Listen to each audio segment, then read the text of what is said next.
Transcription number 419. 5 seconds to go. Sir, in October 1991, reports were received indicating that the Uttar Pradesh government had acquired certain land in the Ram Janam Bhoomi Babri Masjid complex. Immediately, a report was called from the state government, and I personally wrote to the Chief Minister on 15th October 1991, drawing his attention to the various repercussions of the reported land acquisition and requesting him to take a fresh look at the desirability of the proposed acquisition, keeping in view particularly the pending court cases and the sensitive nature of the controversy. Replies were received from the state government and the Chief Minister himself. According to these replies, the land had been acquired for the purpose of development of tourism and providing amenities to the pilgrims at Ayodhya. The replies also assured that the state government has taken the necessary steps for ensuring the safety of the Ram Janam Bhoomi Babri Masjid structure. With a view to diffusing the situation and finding a solution, the Prime Minister convened a meeting of the National Integration Council on 2nd November 1991. The Supreme Court also passed an order on 15th November 1991 taking note of the interim order passed by the High Court and also of the assurances given by the Chief Minister of Uttar Pradesh in the meeting of the National Integration Council held on 2nd November 1991, which were taken as representation to the court. From time to time, the central government's concern regarding the security of the Ram Janam Bhoomi Babri Masjid structure was brought to the notice of the UP Chief Minister by me. I wrote to him on 13th November 1991, 26th December 1991 and 10th January 1992. Drawing his attention inter alia to the need to make adequate security arrangements for the Ram Janam Bhoomi Babri Masjid structure and prevent any damage to it during the religious festivals when large crowds were expected to gather at Ayodhya, and requesting him also to restore some of the barricades which had reportedly been removed in the Ram Janam Bhoomi Babri Masjid complex.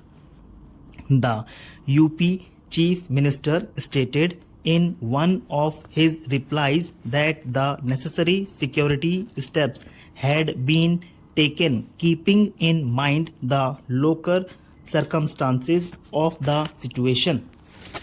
In February 1992, there were reports that the construction of a wall had been commenced by the Uttar Pradesh government or its agencies in Ayodhya.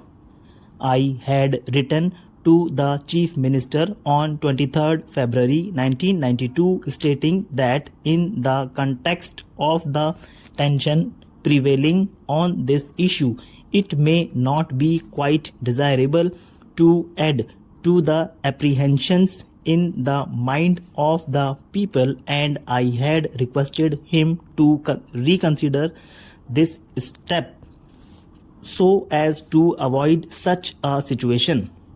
According to the Chief Minister's reply dated 10th March 1992, the construction of the wall is being undertaken in the context of the security arrangements for the disputed structure.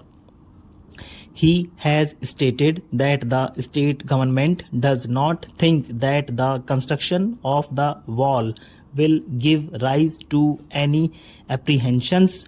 On the contrary, it will strengthen the security of the disputed structure. As yet, no tension has come to light as a consequence of the construction of this wall.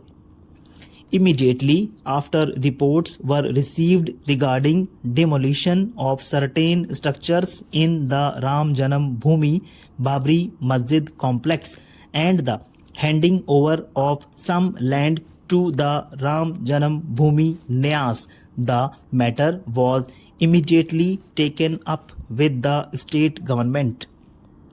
On 22nd March 1992, a wireless message was sent to the Chief Secretary UP asking for a factual report the same night.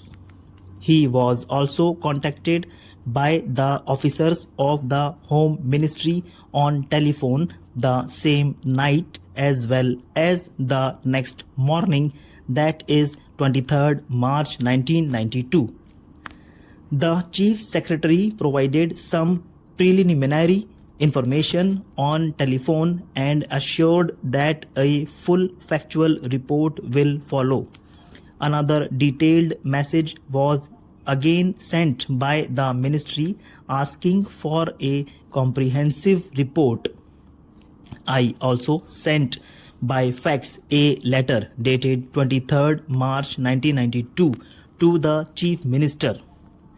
I drew the attention of the Chief Minister to the recent steps taken by the UP government in Ayodhya in the context of the court orders and the assurances given by him in the NIC meeting of 2nd November 1991 and requested him to kindly consider whether these steps should not await the final outcome of the court cases or the achievement of a negotiated settlement of the dispute. I appeal to all the members that we must avoid emotional outbursts or statements which could further aggravate the problem. We must exhibit calm and restraint when discussing this matter so that an acceptable solution of the problem can be found. Make up our mind to follow resolutely the course that we have laid down. We shall not be able to achieve that we all desire. I hope there is no difference of opinion about the goal. Our goal is the achievement of a socialist democratic society. The country's goal, as it is even now laid down, is a socialist cooperative commonwealth. While working for economic advancement, we have to preserve the human values for which we have always stood. We have to see that the fundamentals of democracy are not impaired. Progress can perhaps be accelerated and we can perhaps march forward even more quickly if we resort to coercive methods, have little regard for those fundamental values which, after all, matter more than anything material, and if we forget the lessons that were learnt by us in the days of our adversity. So we have to take care that the steps that we take are on regulated and sound lines.